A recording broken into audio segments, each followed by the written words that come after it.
All right, so today we're going to be changing this turn signal bulb slash brake light bulb on a 2014 Ford F-150. So first thing, drop your tailgate, get yourself an 8mm socket or a wrench, and you're going to take these two bolts out here.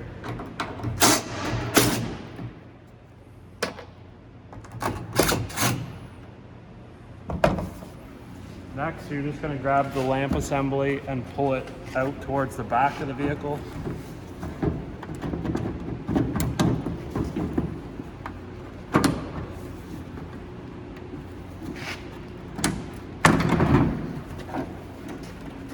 So the bottom one is your turn signal slash brake. You turn that counterclockwise and pull the socket out. That gives you access to the bulb.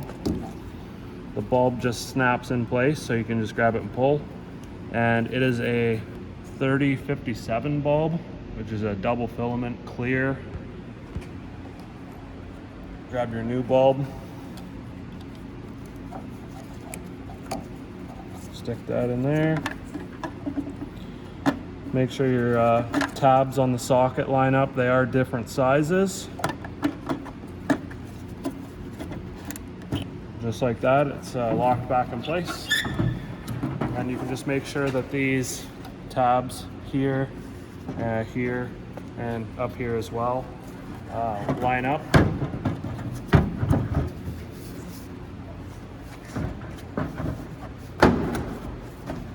Just like that.